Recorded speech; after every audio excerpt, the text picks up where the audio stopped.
Hello, this is David from VZ, and today we have a very special guest, a previous guest that I interviewed in one of our podcasts. Duane, would you please introduce yourself? Hey, David. Thanks for having me again. My name is Dr. Duane Williams. I serve as the director in the Office of Student Belonging at Montclair State University in New Jersey. So, Duane, we're here today to discuss the importance of orientation leaders from your lens. And from your previous podcast, it was very intriguing jumping back and forth with your life story and what you bring to the table, which I think is very paramount, especially in the direction in the future of where you're going. What role do you see orientation leaders playing in higher education? Great question. And by the way, I got a lot of feedback from the podcast. So thanks for having me. It was really a great experience. But onto this main question, the importance and the role of orientation leaders. So I would say that creating a culture of intentionality. We speak about, we're in a period where, and as you heard me say, I'm the director in the Office of Student Belonging. But when we talk about retention, when we talk about student success and our ability to help individuals be the best versions of themselves, a lot of that is connected to the peer-to-peer experience. And I think in terms of having individuals on a campus who may not have had prior experience, and this may be an intimidating process, I think we can use orientation leaders to create an intentional culture that we want to espouse. So that's one. Two, in terms of having individuals who are new, both students and families, I think orientation leaders can help exemplify and usher in what the DNA of the institution is and looks like. It gives a hint of what to expect from the student's perspective. They're getting an insight as to the individuals that are already there and what their experiences have been. So that can be a very positive or negative experience depending on what the interaction looks like. But more than anything else, an orientation leader, in my view, helps to really connect the student and his or her family to the institution in a way that helps set the tone for what's to come in the upcoming semester and upcoming years. Well, how do you see that role expanding in the next 2-3 years from your lens? From my lens. One of the things is, if we know that peer-to-peer connection is one of those high impact practices, right? You enter into a space and you're able to connect with even one individual. That may be the one individual who helps you during difficult or challenging times.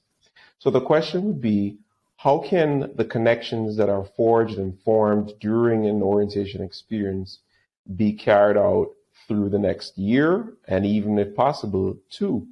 The more precarious and probably the more risky years of the student experience, that first year, that first semester, but those first 2 years. And I think the question has been, beyond orientation, how can we maintain that connection?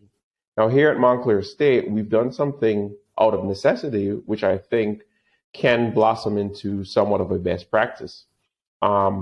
Due to the need to find orientation leaders, which have been dwindling in terms of the availability of student leaders, we partnered with our freshman seminar course, who also hire what we call university fellows. But rather than doing a separate process, we collaborated to have one application that allowed students to have the experience of being an orientation leader, and if preferred, also transition into a university fellow in that course. So not only would you have built a connection during orientation, but you would carry that connection into the class, which means that there would be students in that first semester who recognize and have built a connection with that orientation leader. So being able to carry the orientation leader, albeit into a new role, into that first semester helps keep that person, as in the orientation leader, as an engaged student leader. And the question is, beyond the course, how can we still maintain a relationship with that student who is in their own right developing their own skill set through experiential learning. So I think over the next, in the next 2 to 3 years, the question is how can we kind of take that idea, that concept of a continuity for students who are incoming, but also the student leaders themselves into that first year, and if possible, into the second year. And I think that's where, at least from where I sit, some of the things that I'm strategically thinking about. It's great you say that. I want to ask you a question. And this question is, what does a platform mean to you? And I mean a technology platform. It means leveraging technology to do things that we can't do with a large or complex environment. And where we are at Montclair State, we have an incoming class of 3,900 freshmen.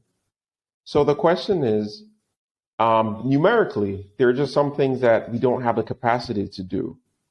And as a growing institution, how can you use technology to leverage the growth that you're experiencing? So for me, a platform in this day and age represents an ability to grow in a way that is manageable. It allows, in some cases, equity in terms of providing information experiences to everybody, not just who can make it to orientation on campus or who happen to know someone, but we're providing information and experiences to every incoming student through utilizing technology. So having a platform in that sense allows me to kind of grow at a pace that is manageable. With that being said, VZO began as an orientation reservation management system. And when it got all the insights and influence and push from a lot of our clients to say, hey, we need earlier engagement with students just rather than registration, we painstakingly had to transition all of our clients from an old code base to a new code base, and that is the VZO platform. So what we found out about that platform, it started to open doors that we didn't know about. And that's a good thing. And just like you had said in the previous response, some of the doors it opened up in that early engagement allowed what we call a task list, a series of steps that allows people to engage and act and do and see resources prior to the reservation process. And then also the tail end, after they come to orientation, and things they need to be doing. Well, when people found out that guests are really supporters and not all supporters are going to events, we leveraged that platform, come up with something called a supporter platform. So it was able to take all the concepts that the student experience was having and then a supporter experience also. And again, early engagement. How do we engage supporters way in advance to maybe coincide that experience so they support each other in the correct way so that, as you said, retention and other goals and things can be met without the influence of OLs yet. So it's just you're building that community and support that they all already naturally have. So then we get into the third world.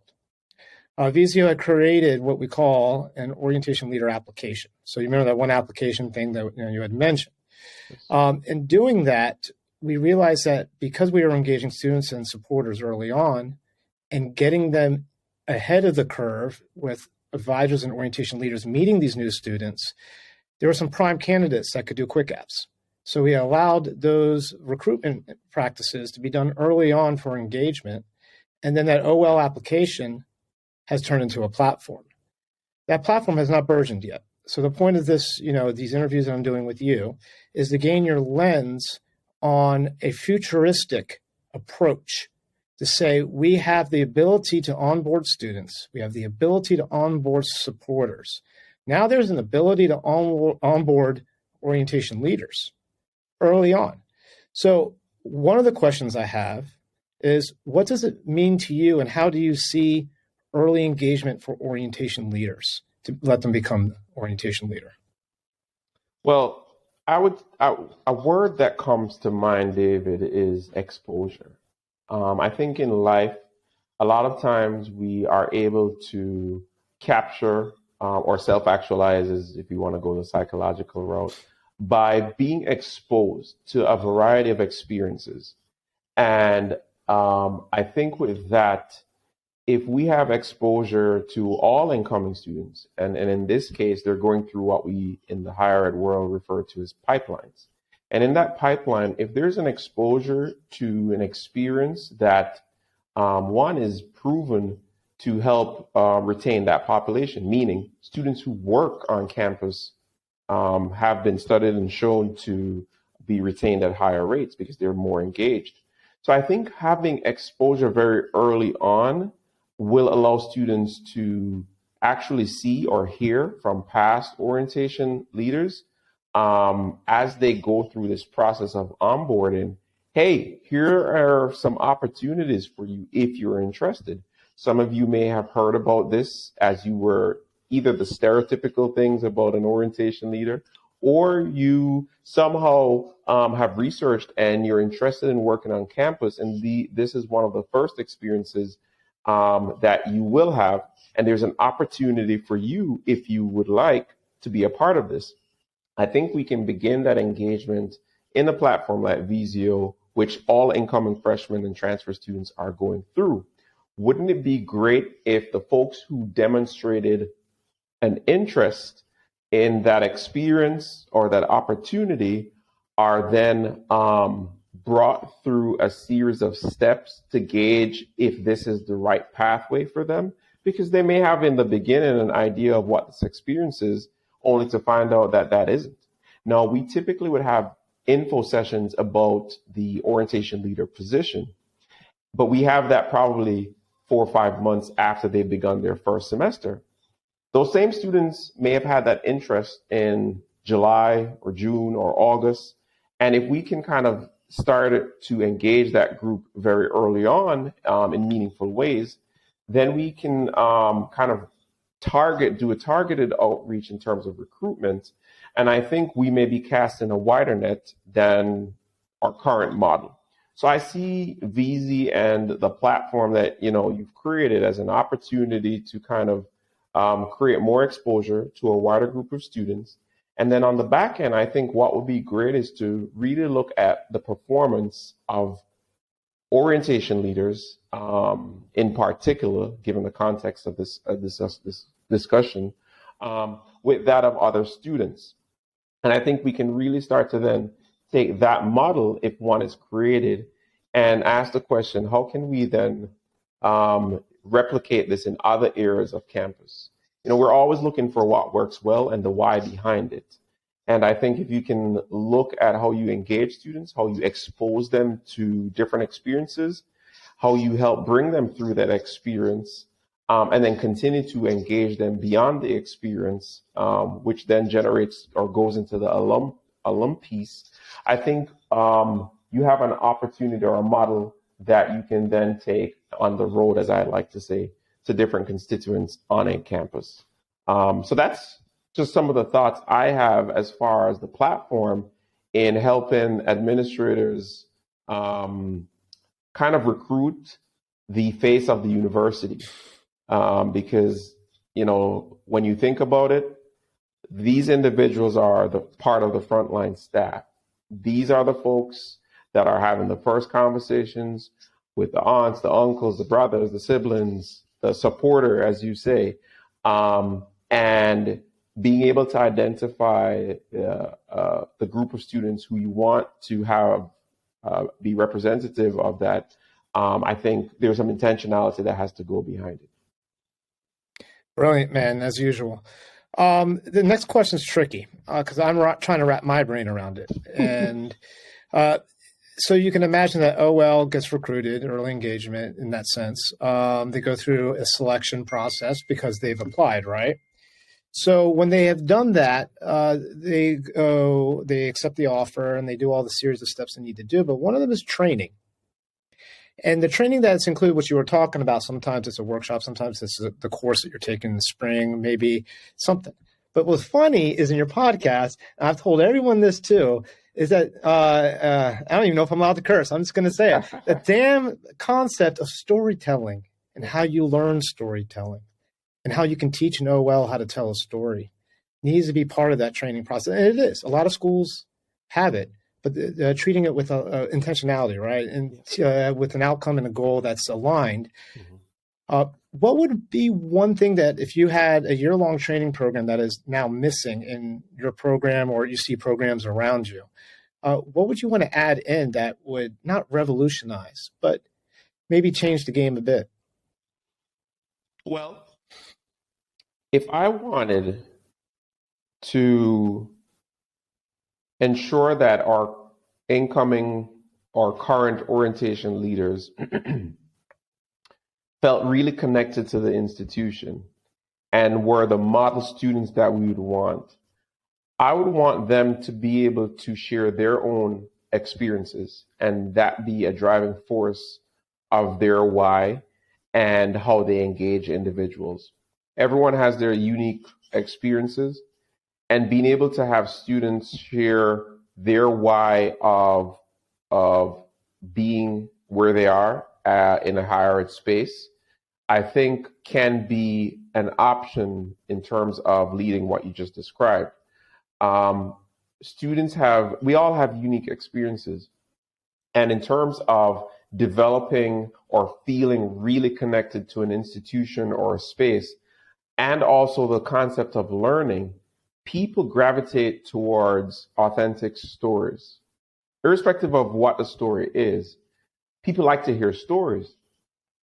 And this is something that may not necessarily come natural to folks, but there's an art to it that can be learned. And there's some folks that naturally may have this. I think in terms of developing that skill set of communicating and how that will be helpful for life, I like to think of these things as nuggets of wisdom that are not only applicable to your role as an orientation leader, but applicable to your life as an individual, as a human being, as a citizen.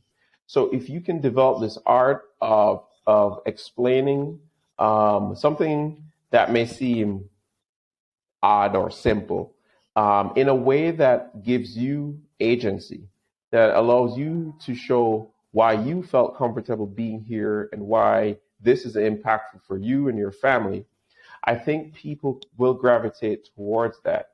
And being able to have individuals who might be shy, reticent, more introverted, be able to still demonstrate that level of comfortableness, I think is an important thing, an important skill that can be transferable to other areas of their life.